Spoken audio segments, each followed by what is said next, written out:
12강 김정은의 대남정책 진단 제1부 서론 2018년 한반도 정세는 소용돌이 속에서 요동치고 있다. 판이 바뀌고 틀과 터마저 바뀌고 있다. 2018년 초에는 전쟁 위기에 봉착했던 한반도가 2018년 9월은 평화로 가는 길을 열고 있는데 평탄치는 않는 것 같다.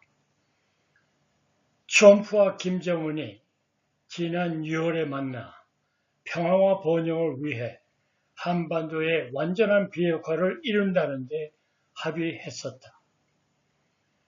그로부터 거의 3개월이 지났다.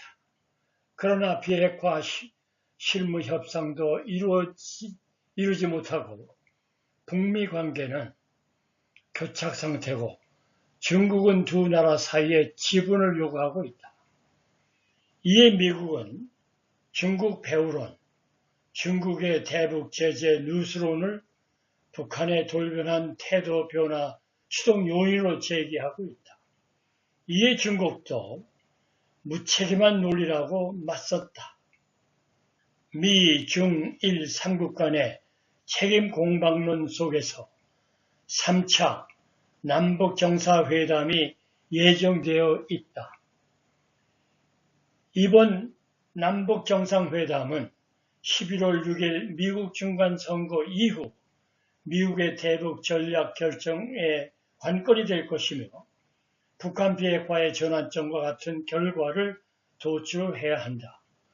그렇지 않으면 한반도 평화 분위기의 동력은 블랙홀로 추락하고 미국은 더 강경한 대북 압박을 취할 것이다.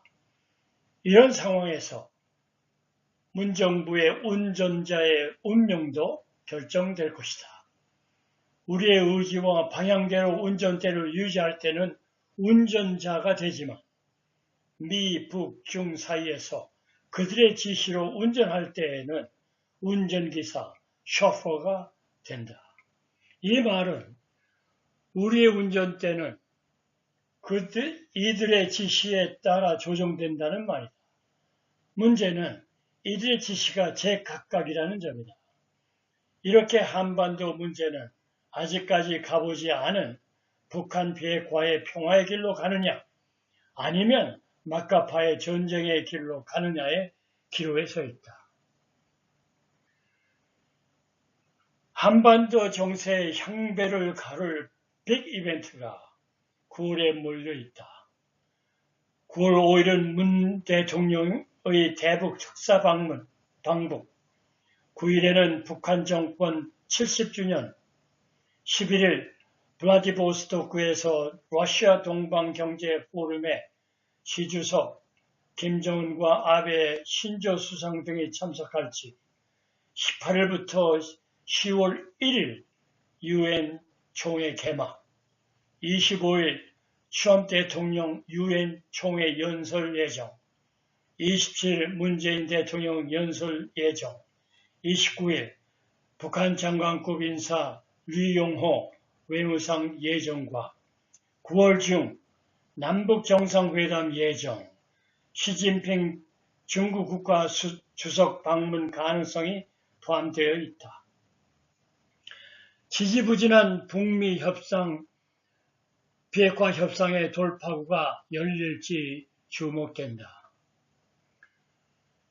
북한의 비핵화의 논의가 속도를 내지 못하는 한 남북관계 개선도 속도를 내기 어렵고 4.27 판문점 선언 합의사항 이행도 지연이 불가피하다. 무엇을 말하나 본표 장관의 평양 방송 취소 이후 미국이 팔을 키운 상태에서 남북 간 교류 협력은 제동이 걸린 모양새다. 8월 안으로 개성공단의 문을 열었던 남북공동연락사무소는 9월로 설치가 지연됐고 남북이 공동으로 경의선 철도의 북측 구간을 조사하려던 계획도 UN 사령부에 막혀 무산됐다. 이 말은 문 대통령이 8.15 경축사에서 남북관계 발전이 북미관계 진전에 부수적 효과가 아니라고 했지만 문 정부가 한미동맹을 내버리겠다는 결정을 하지 않은 한 남북관계는 북미관계와 무관한 길을 가기는 어려운 현실이다. 여기서 문 대통령의 말은 그럴듯하지만 현실에서 미북 북핵 협상이 진전되지 않으면 남북관계는 앞으로 나아가기 어렵다. 국제사회 대북 제재망에 한국이란 구멍이 뚫리면 김정은이 못하러 비핵화를 하겠나이다. 또한 김정은이 비핵화 협상을 지원하는 이유 중 하나는 미국을 정확히 알지 못하는 데 오는 오류이다. 북한은 미국이 알고 있다고 생각하는 북한 핵과 미사일 수량 간 차이가 크다는 점을 뒤늦게 알았다는 점은 북한이 미국의 정보력을 과소평가하고 북한이 1년 내 비핵화를 약속한 지난 4월까지만 하더라도 적당히 신고하고 넘어갈 수 있다고 잘못 생각한 점이다.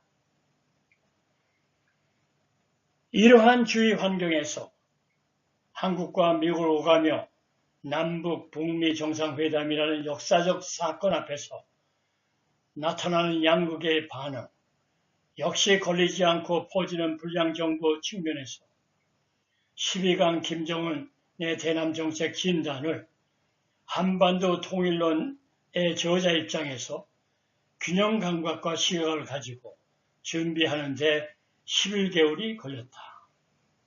이 강의 제목은 김정은의 대남정책 진단으로 북한 비핵화가 중요한 이슈로 대두됨에 따라 한반도의 빅딜 상대자인 김정은과 그의 상대인 트럼프 대통령도 12강 제목으로 정한 이유이다.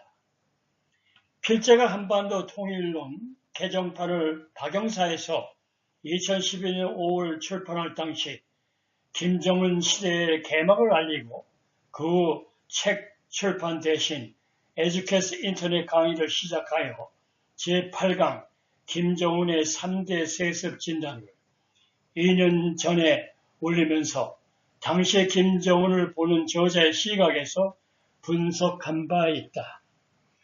2017년 제11강 문재인 정부의 대북정책 진단 제1부, 제2부, 제3부를 올린 후 많은 정책의 흐름과 빅딜 시대를 맞이하면서 한국과 미국의 입장을 관찰하면서 보수와 진보 이념을 넘어 한반도 통일론의 홀리스틱한 측면에서 김정은의 대남 정책을 진단하고자 시도한 점을 알리면서 미국 페사디나에서 이 강의를 시작하고자 한다. 필자는 12강 제1부의 한반도의 빅딜 시대에서 남북 정상회담, 북미 정상회담 배경, 북한의 비핵화 전략, 미국의 비핵화 전략, 문재인 정부의 중재한 전략, 필자의 분석, 빅딜의 상대방을 분석하고자 한다.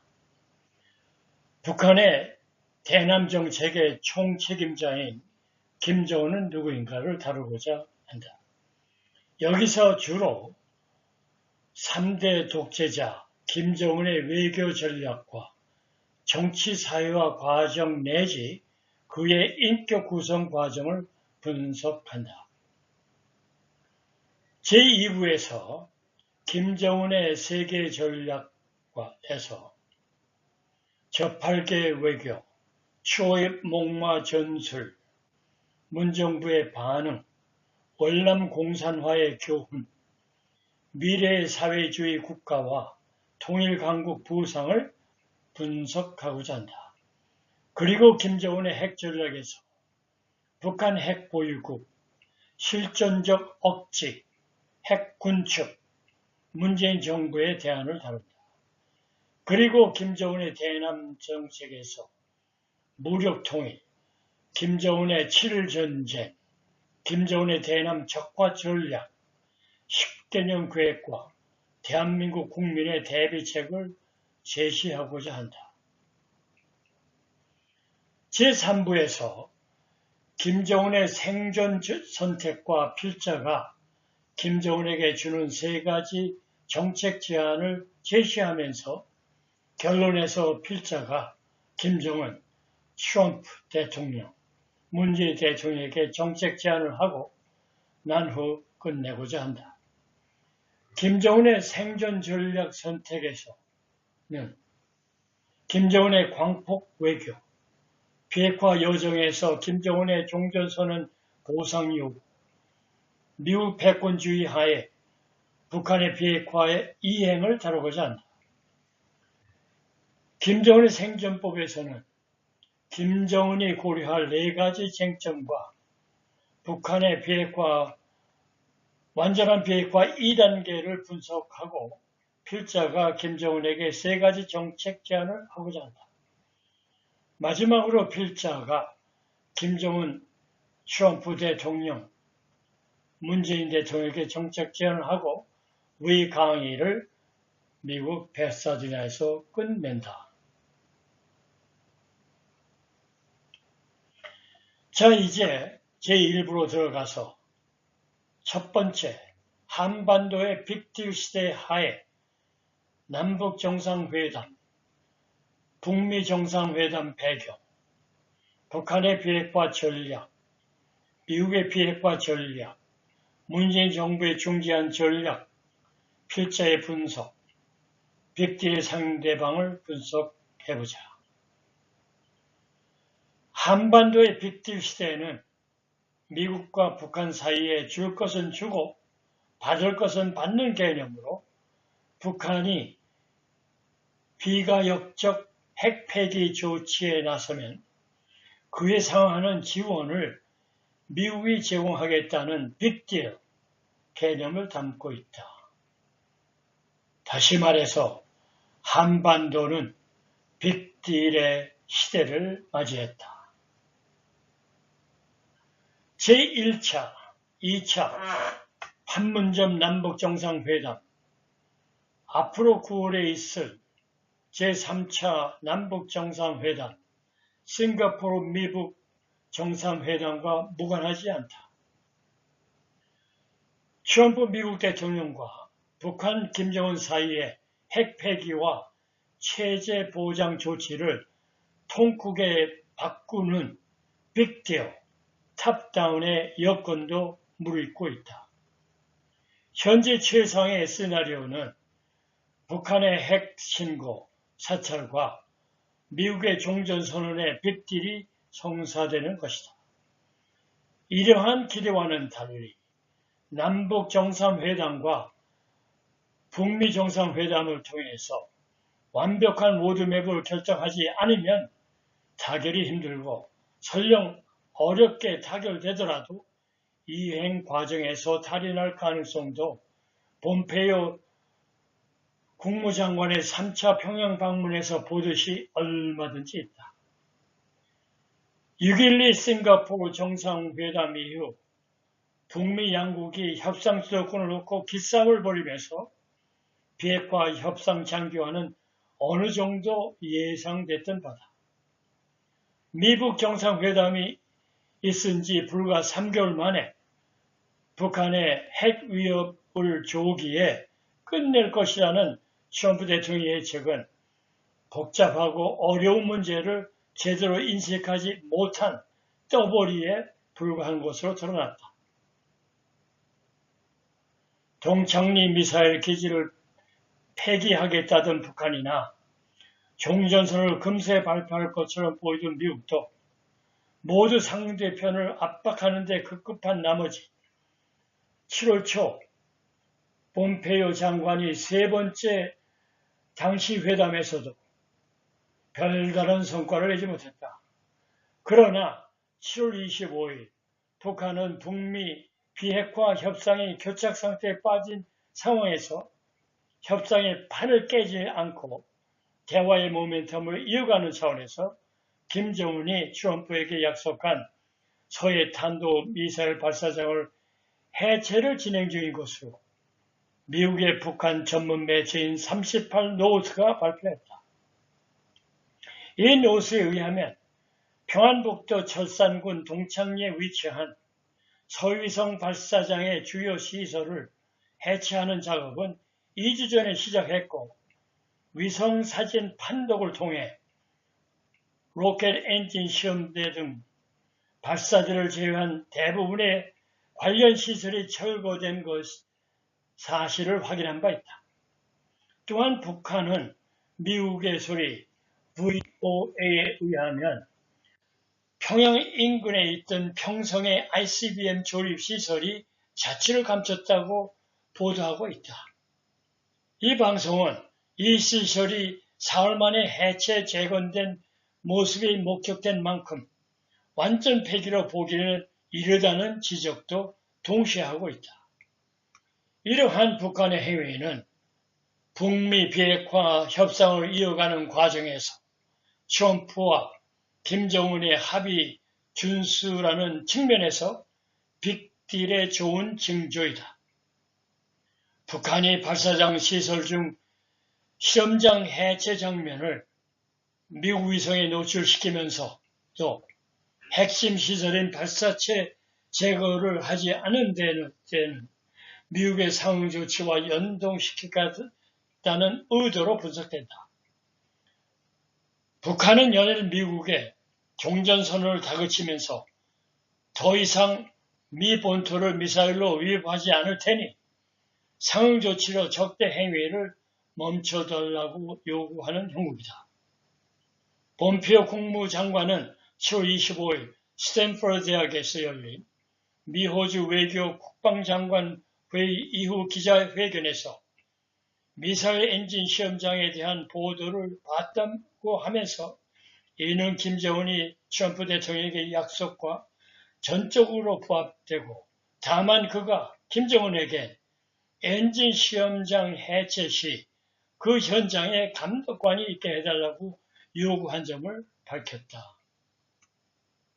이 말은 미국이 북한의 동창리 시험장 폐쇄 보상으로 종전선언을 압박하는 데 대해 미국의 검증으로 응수한 것이며 앞으로 완전한 비핵화 과정에서 핵시설 신고와 검증을 둘러싼 대립할 가능성을 보여준 셈이다.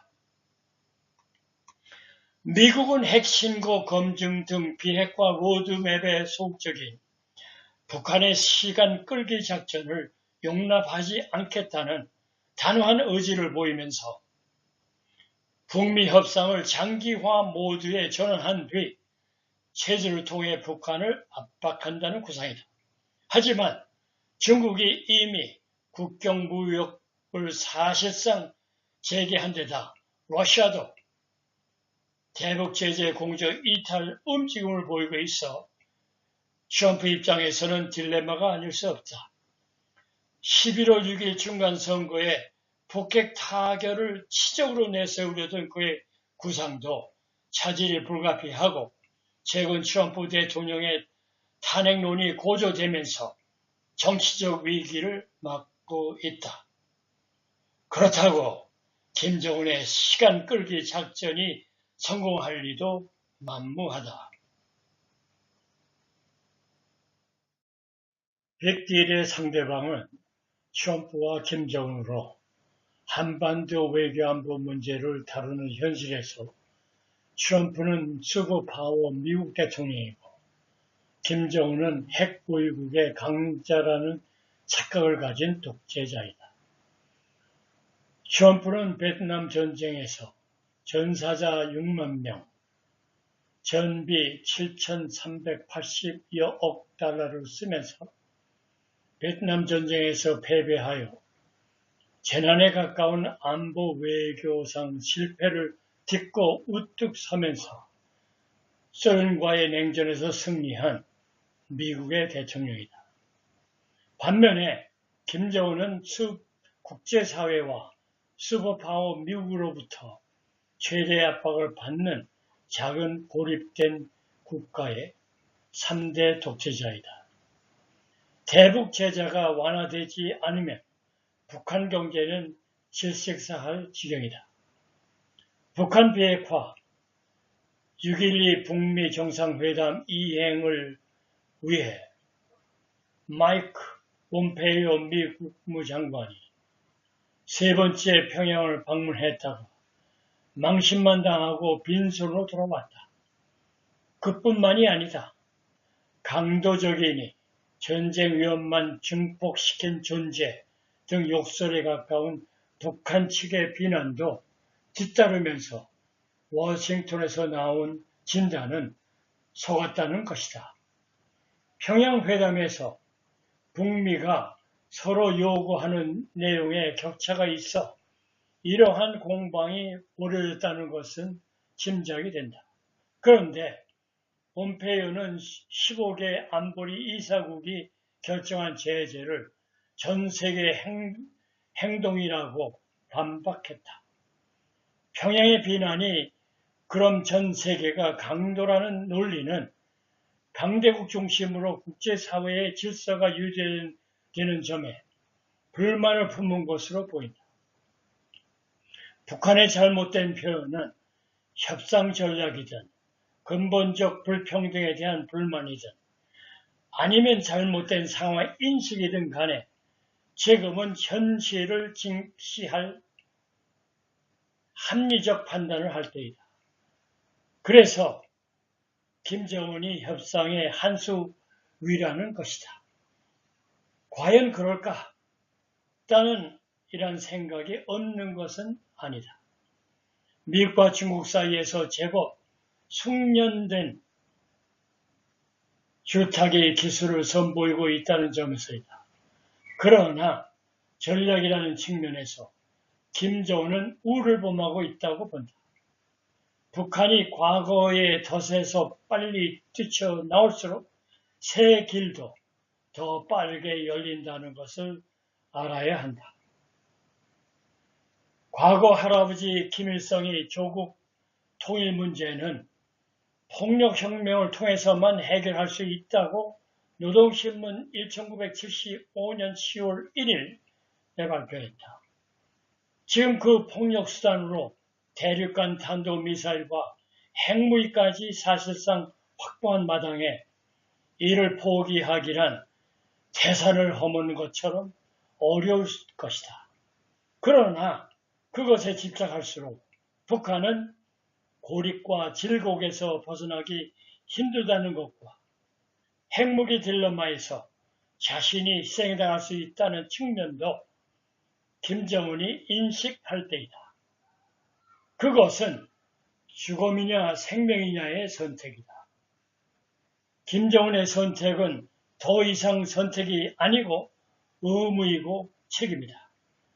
김정은의 선택하고자 하는 생명들은 바로 우리의 자식들이고 그들의 자식들의 생존 환경을 의미하는 평화롭고 건전한 한반도의 전체 삶의 공동체를 포함한다.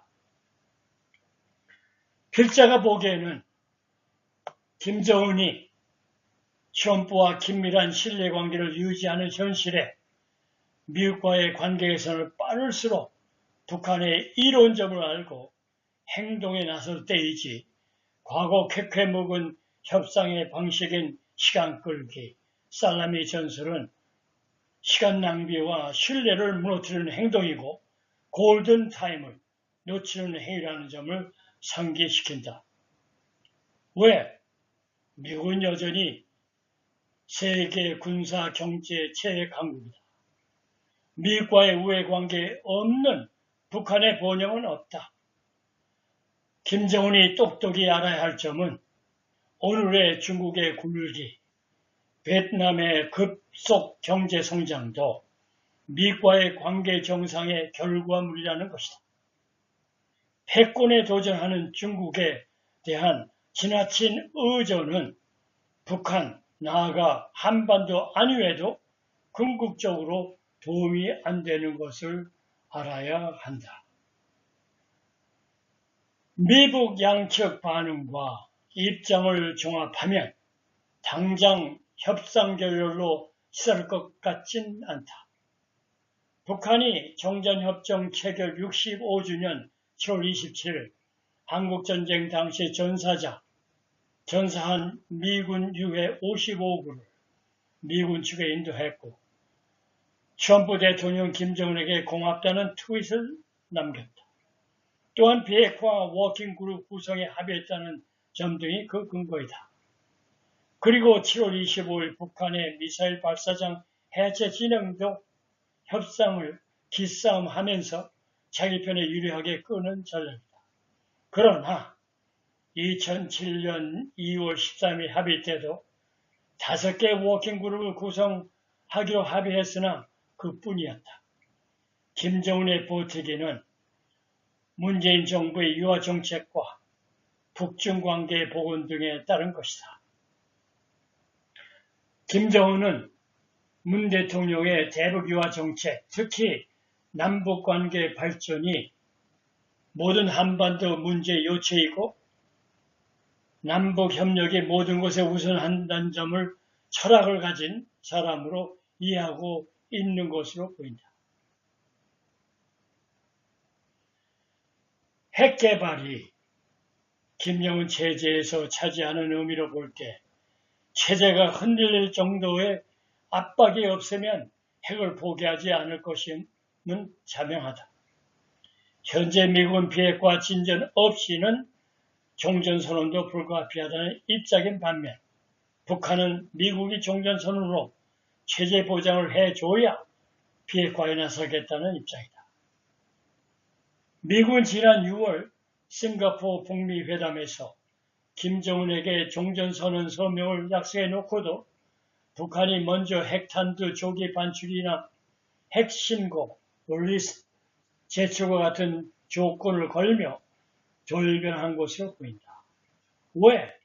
북한 입장에서 미국의 강경한 태도는 트럼프 행정부의 포진한 강경파들의 입김으로 관측하고 있다. 이들은 섣불리 종전선언을 할 경우 대북 군사 옵션을 잃고 주요한 미군 철수 등의 빌미가 될 가능성을 우려하고 있기 때문이다. 이러한 교착 상태에 빠진 비핵화 협상과 종전선언을 위한 패키지 중재안으로 문정부는 북한의 비핵화 일정표와 미국의 단계를 보상하는 맞바꾸는 대등한 교환 중재안을 제시하고 있다. 서울정부는 3차 남북정상회담을 9월에 개최하여 물꼬를 뜨고 유엔 총회에서 종전선언을 채택하는 것을 구상 중인 것으로 보인다. 여기서 앞으로 9월 말까지 김정은이 북한 비핵화의 구체적인 내용과 확실한 시간표를 제공하지 않으면 트럼프의 인내심에 북비핵화 협상이 달렸다고 본다. 문정부는 한반도 운전사를 자처하면서 3차 남북정상회담을 통해 북핵 문제를 타결하고 떨어져가는 국민 지지도를 회복하려고 애쓰지만 이 또한 실패로 끝날 가능성이 높다. 왜? 핵 빼고는 아무것도 내줄 곳이 없는 북한에게 핵을 내놓으라는 것은 죽으라는 얘기와 마찬가지다.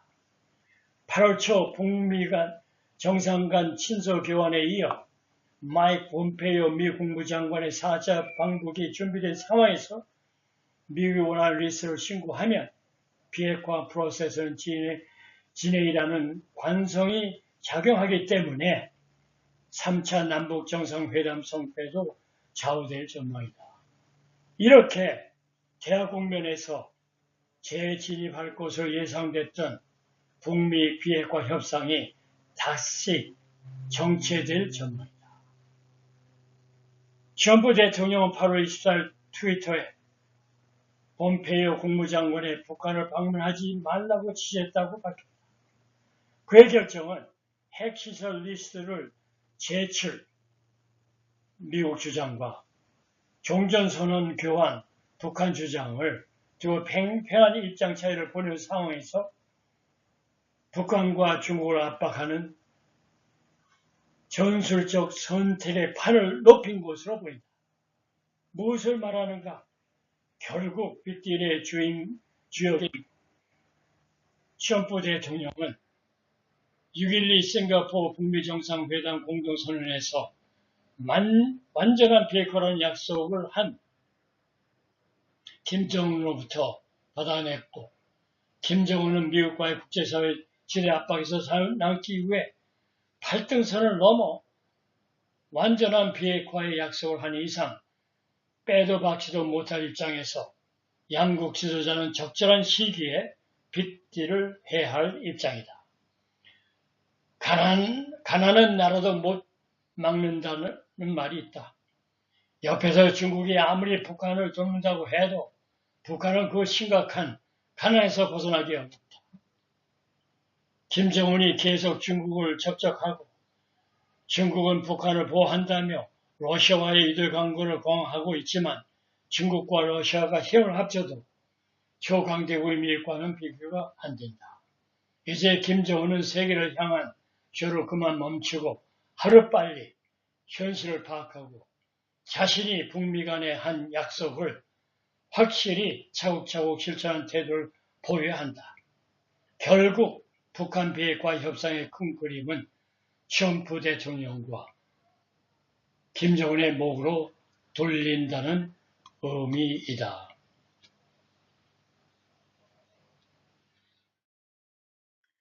이상의 김정은은 누군가에 대하여 제한된 정보를 사용하여 김정은의 정치 사회화 과정 내지 그의 인격 구성 과정을 자세히 들여다보자. 먼저 베일에 쌓인 유소년 시절, 김정은은 1984년 1월 8일생으로 평양 직활시에서 김정일과 제1교포 출신으로 만수대 예술단 무용수로 활동했던 고영희 사이에 둘째로 태어났고 위로는 형 김정철, 아래로는 여동생 김여정이 있다. 그의 유소년 시절에 대해서는 알려진 것이 별로 없으나 북한에서 13년간 김정일 위원장의 개인 요리사인 일본인 후지모토 겐지가 쓴 책과 스위스 유학 시절 학교 친구들의 전언을 통해 단편적인 일화가 전해지고 있다.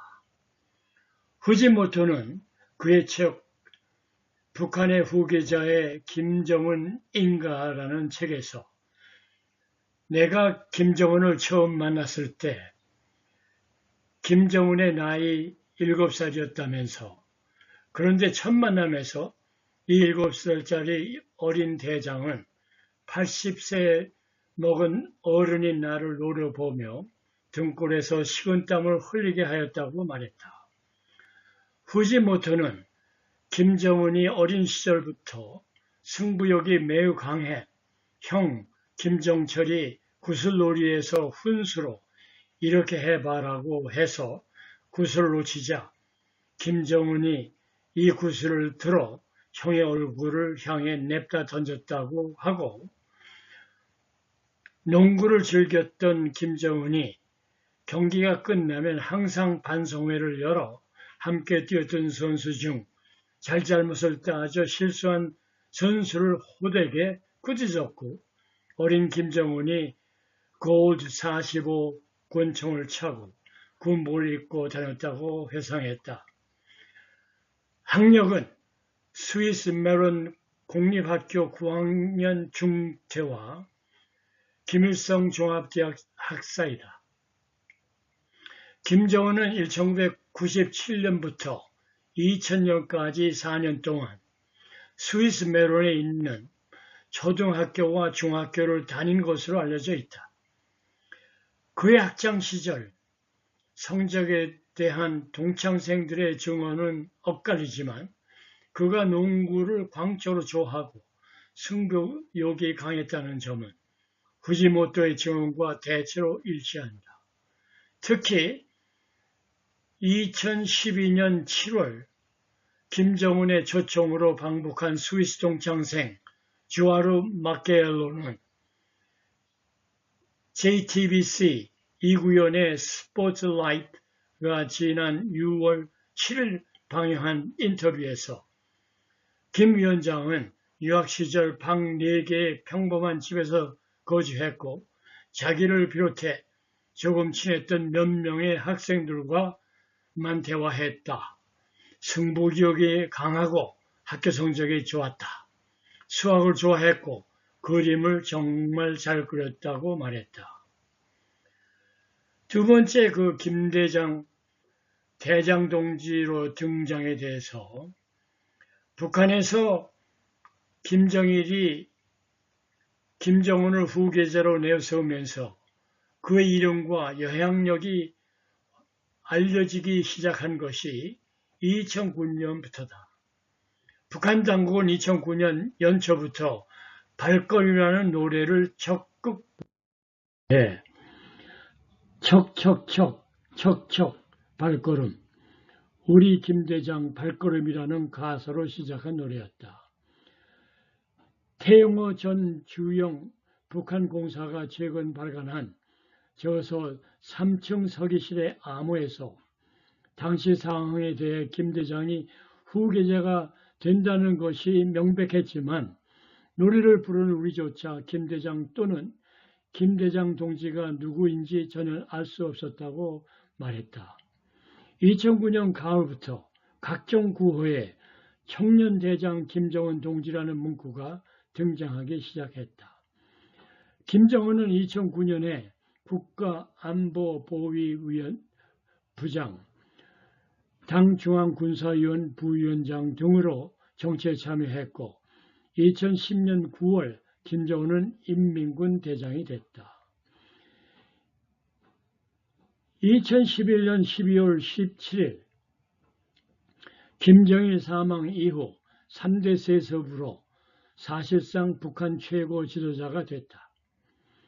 2012년 4월 11일 아버지 김정일에 이어 2012년 7월 18일 원수로 진급 과정을 거치면서 2016년 5월 9일 자신의 조선노동당 제1비서 직책을 폐지하고 노동당 위원장에 취임하면서 새로운 권력을 얻었고 2016년 6월 29일 최고인민회의에서 국방위원회를 폐지하고 국무위원회를 신설했으며 국방위원회 제1위원장 대신 국무위원회 위원장으로 취임했다. 김정은은 집권 직후 인민들과 스스럼없이 스킨십을 하면서 아버지 김정일과 다른 파격적인 모습을 연출했다. 예를 들면 군부대 현지 지도에서 군인들과 맞담배를 피우거나 늙은 군인을 업어주며 환한 미소를 짓기도 하고 가정집을 방문해 노인에게 소주를 따라주기도 했다. 경제계획에도 강한 집념을 보이면서 개성공단 같은 곳을 14개 더 만들라고 지시함에 따라 북한 내부에 20여 곡의 경제특구가 조성됐다.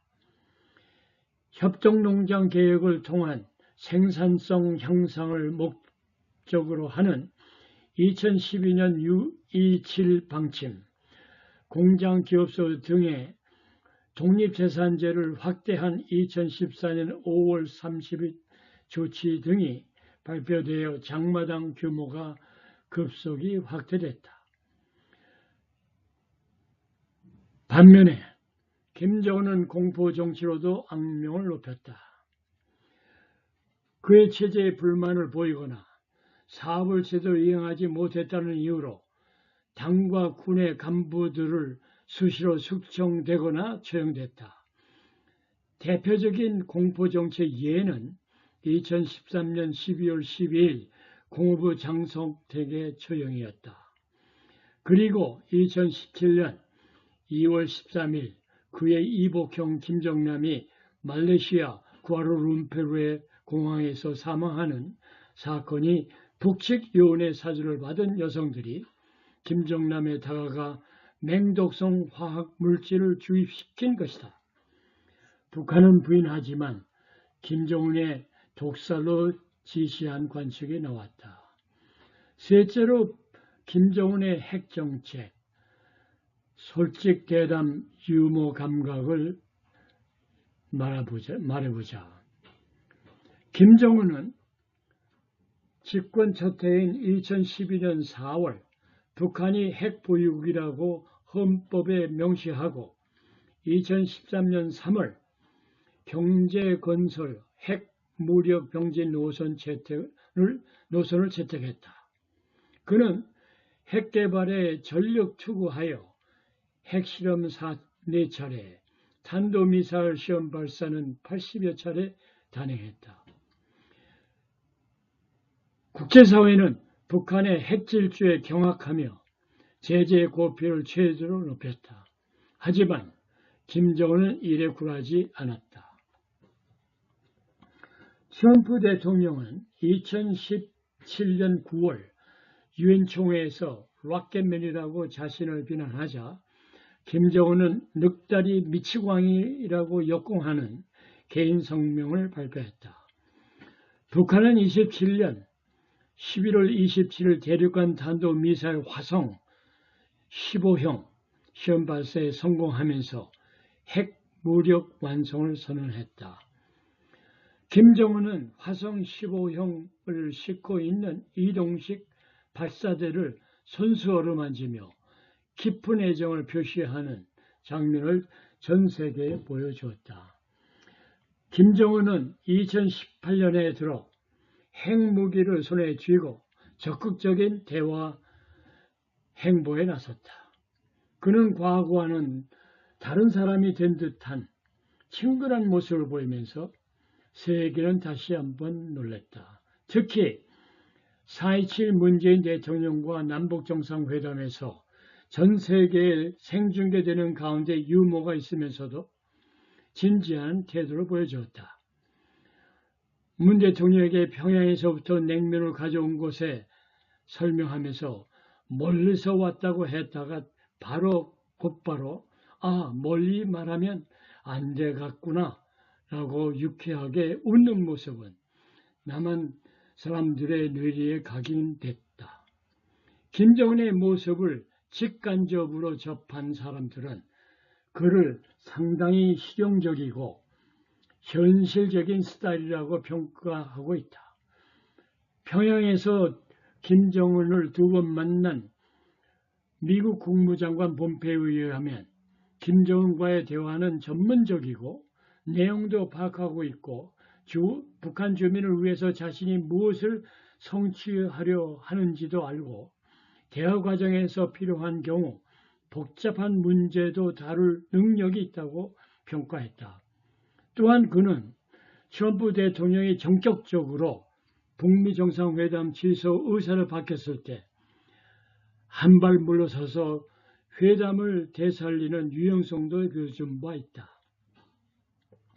과연 천신만고 끝에 성사시킨 6.12 북미 정상회담에서 완전한 비핵화의 문을 연 김정은이 실질적인 비핵화 협상에서 어떤 결정을 내려 한반도의 평화를 가져올지 아니면 자신의 취향에 맞는 일이 전개될지 자신의 선택에 달려 있다. 위와 같은 김정은의 정치사회 과정은 무엇을 말하나? 쉽게 말하자면 그는 김정일의 두 번째 부인 둘째 아들로 유럽 중립국 스위스에서 어린 나이에 남다른 승부욕을 가졌고 서양 교육을 받으면서 국제사회와 미국을 잘 알고 아버지 김정일의 총의를 받고 후계자로 부상하여 북한 주민과 스킨십과 자신의 권력을 유지하기 위해서 공포경치도 서슴없이 사용하여 김정일 사후 북한을 26세에 물려받고 지난 7년간의 북한을 명실상부하게 핵과 미사일 보유국으로 끌어올린 젊은 독재자이다. 과연 그가 미국 본토까지 위협하는 핵과 대륙간 탄도미사일을 손에 쥐고 있는 상황에서 핵과 미사일의 역공인 딜레마로 자기 목숨을 건지는 차원에서 핵과 미사일을 포기하고 북한 경제 발전과 체제 보장의 새로운 길을 열지는 북한의 비핵화의 긴 여정에서 나타날 것으로 보인다.